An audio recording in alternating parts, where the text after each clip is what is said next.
In this video, I'm going to respond to a recent Richard Dolan video in which he asserts that there are powerful interests that are attempting to rebrand the term UFO to UAP for the purpose of getting society to ignore much of the historical literature that is associated with the historical record of UFOs.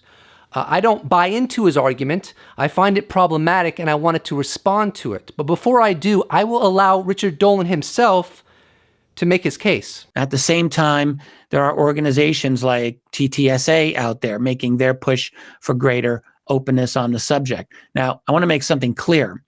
I am not trashing TTSA, but what we are seeing through them and other sources is a definite rebranding of UFOs. And it's a rebranding of it from the phrase UFO to the phrase UAP. That is unknown aerial phenomena. And we've really been seeing this since roughly 2015, as far as I can tell. It really took off in 2015 and 2016. And it finally occurred to me why this has been so. And the reason, I believe, is that for us to have an open discussion of UFOs to take place, there's a lot of baggage that comes with that discussion. If you use the phrase UFO, baggage like cover-up, baggage like alien beings and abductions, baggage like crash retrievals and back-engineered technology. See, if you bring up UFOs, those other topics inevitably will arise in the discussion.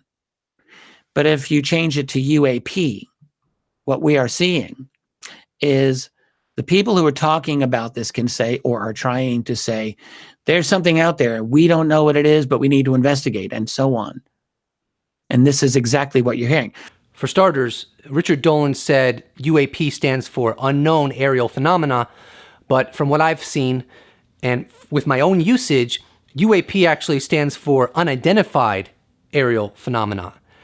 Beyond that, I don't believe all that baggage that Richard Dolan referenced is somehow going to be greatly diminished on account of UAP gaining more prominence than it ever did before. For a few reasons, not the least of which is UFO is not going away. UFO is going to be here forever. UAP is just going to also be brought into the picture. In fact, if you watch the Kimmel interview with Hillary Clinton, she said herself that the terms can be used interchangeably, whether UAP or UFO, and indeed, I believe that's what's going to occur. But beyond that, I think that a lot of the baggage that is attached to UFO is the kind of baggage that actually discourages disclosure, that would actually create obstacles to disclosure, at least in theory. Because if you were to talk to someone who sees the whole UFO phenomena as gobbledygook, once you say UFO, because that's the term they've heard over and over again and associated with gobbledygook, they may have a trigger response of rolling their eyes and be like, you know what, save it. I don't want to talk about it. But at least in theory, if you use the word UAP, they may be a little more open-minded. And that will serve as a mechanism to push disclosure forward and to get progress surrounding this subject, as opposed to staying mired in the stigma that indeed, largely the government is responsible for. Here's a quote by Nick Pope from a recent article in The Guardian. Irrespective of the methodology we use to assess the phenomenon, how can we do so in an even-handed way when the subject has so much pop culture baggage? A first step in reframing the debate might be changing the language. The term UFO has become as obsolete and baggage-laden as the now largely defunct flying saucer. Both are widely but wrongly regarded as being synonymous with extraterrestrial spacecraft, when self-evidently all the phrase should mean is something in the sky that the observer cannot identify. When the question, do you believe in UFOs, is misinterpreted as, do you think we're being visited by aliens, then we clearly have a problem. We addressed this in the MOD in the 1990s by replacing UFO with UAP for unidentified aerial phenomena.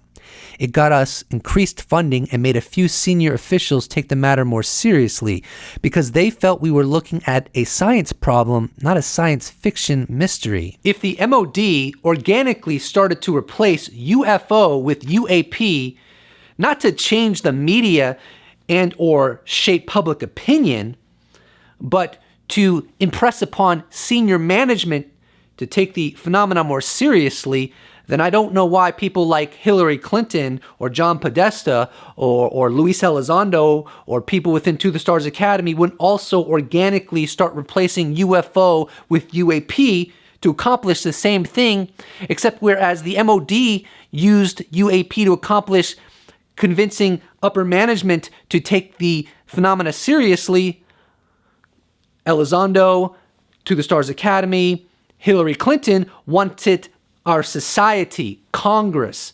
politicians, the scientific community, etc., to take this phenomenon more seriously, and using the terminology UAP allows that to happen with much more efficacy, at least theoretically. I mean, am I to believe that the deep state had a talk with Hillary Clinton and John Podesta and said, look, Hillary and Mr. Podesta, you got to stop using UFO. You got to start using UAP.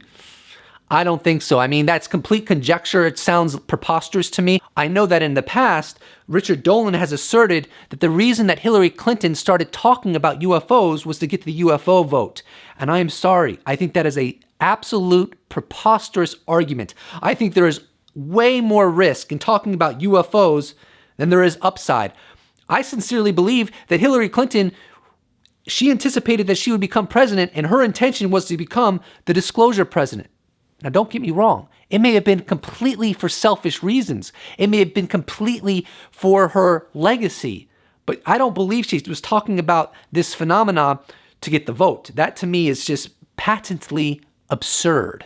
I never thought it could be possible for, let's call them the secret keepers, to be able to do this without losing control of the situation. But in fact, so far, they are doing it by a combination of rebranding and maintaining control over the media. Frankly, I don't know if the secret keepers are a monolith. When you consider how compartmentalized this subject is within the national security apparatus and how complicated the structure might be that has kept a lid on this subject for many decades, I don't know exactly what kind of control they actually have with this quote-unquote rollout. If you listen to George Knapp, he will tell you there are many factions within the national security apparatus. That some people want disclosure, some people are vehemently against disclosure. This might be a lot more messy than some may argue, and maybe nothing even close to resembling a unilateral orchestration. Here's a quote by George Knapp taken from a Phenomenon Radio interview back in December of 2017. There are people inside government now who are freaking out about this, who are opposed to the release of the UFO information. Not necessarily because they worry about the public going crazy buying guns and blowing up all social institutions. That might be a concern, but because they worry about their own culpability, about the lies they have told, about money that's been stashed into secret programs that should have gone somewhere else, about the taxpayers getting outraged. Knapp later conveys, there are a range of motives for why people don't want this disclosure to happen. Some are worried that they are going to go to jail. Some are worried that it's the devil. Some just don't want the public to know, or they've got friends in industry, or they're worried that the Russians and the Chinese might find out what we're up to.